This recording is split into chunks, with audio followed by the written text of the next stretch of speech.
In this tutorial, we are going to discuss about two concepts, aliasing lists and cloning lists. We'll start with aliasing. Aliasing happens when one variable's value is assigned to another variable. So consider this example. We have defined a variable A, which is assigned a string Python. We then defined another variable B, and using the assignment operator, we have assigned A to B. So that means B also contains the string Python. So in the memory, the value Python, it is being referenced by two variables, A and B.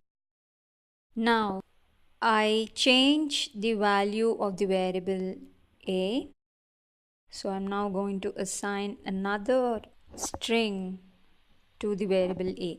So that means A is now pointing to the string Python 3.6 and variable B is now pointing to Python. When we change the value of one of the variables, the value that is already present in this memory location is not changed, but the variable A is now pointing to another value, another string, which is in a different memory location. Now consider the case. So I have defined lst1, which contains three elements 1, 2 and 3, and then I have defined another list lst2, and using the assignment operator I have assigned lst1 to lst2. So that means lst1 and lst2 have the same set of elements 1, 2 and 3. That means lst1 and lst2 are pointing to the same memory address containing these three elements. So if you check in the Jupyter notebook to verify if both lst1 and lst2 are pointing to the same memory address, the result would be true. Let us now add a new element to the list lst1 using, say, the append method. So I'm going to say lst1 dot append, and I'm going to pass the argument as 4.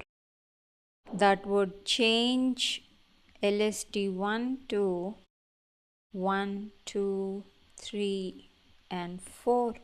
So what would happen to the list lst2? Let us check that in Jupyter notebook. So as we have discussed, I have assigned the list containing the elements 1, 2 and 3 to list 1, and then I have assigned list 1 to list 2 using the assignment operator. So list 2 also contains the same set of elements, and then I have verified if list 1 and list 2 are pointing to the same memory address, and the result is true. Next, I have now appended the integer 4 to list 1, and once we display the list 1 lst1, the value 4 has been appended to the end of the list, and this is the list 1, 2, 3 and 4. Now let us check the elements in list 2. So list 2 has also been changed. So in the memory location, the list has been changed in place. That means in the memory location, the value 4 has been appended to the list. So all of the objects that are pointing to this memory address have been affected. So this is a side effect of aliasing lists. And although this behavior can be useful, it is sometimes unexpected or undesirable. And in general, it is safer to avoid aliasing when we are working with mutable objects such as lists. So if the data is immutable, say strings, aliasing does not matter because the data cannot change. If the data is changed, the variable points to a different memory location, as we have seen with strings in our examples.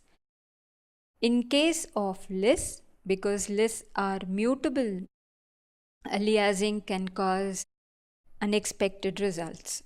If we want to modify a list and also keep a copy of the original, we need to be able to make a copy of the list itself and not just the reference. And this process is called cloning.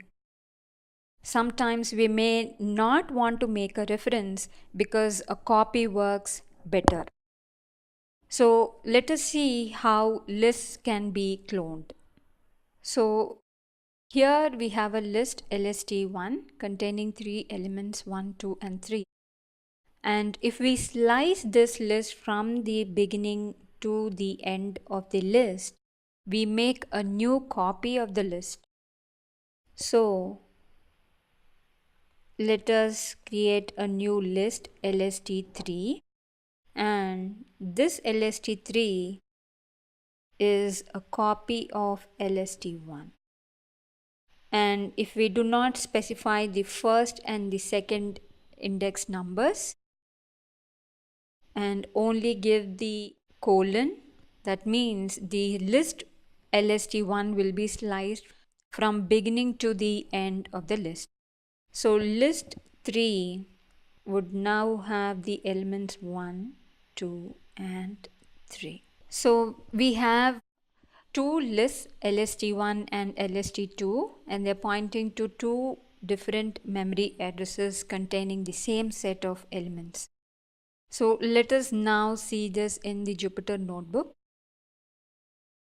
So here I have the list LST1 and it is assigned the elements 1, 2 and 3. Now in order to create a copy of LST1, I can use the slicing operation on list 1.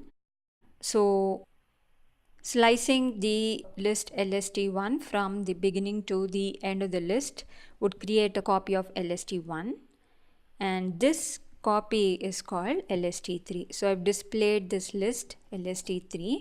So let us now see if the list LST1 and LST3 are pointing to the same memory location or not using the identity operator I is false. They're not pointing to the same memory address. Now let us go and change list 3. So I'm going to change the first element in list LST3. I'm going to say the index 0 should be 5. Now let us display LST3. As you can see, the value at index 0 has been changed after we have assigned the 0th index in LST3 to 5. Now what about LST1? Let's display this. It is still pointing to the memory address having the integers 1, 2 and 3. Now let us add another number to LST3 using the append method. Execute this. Let's display LST3. So it is 5, 2, 3 and 9 are the elements. How about LST1? So it is still pointing to the old memory address containing these 3 elements. So we are free to make changes to the new list without worrying that we would be unknowingly change the original list. And this is possible by cloning lists.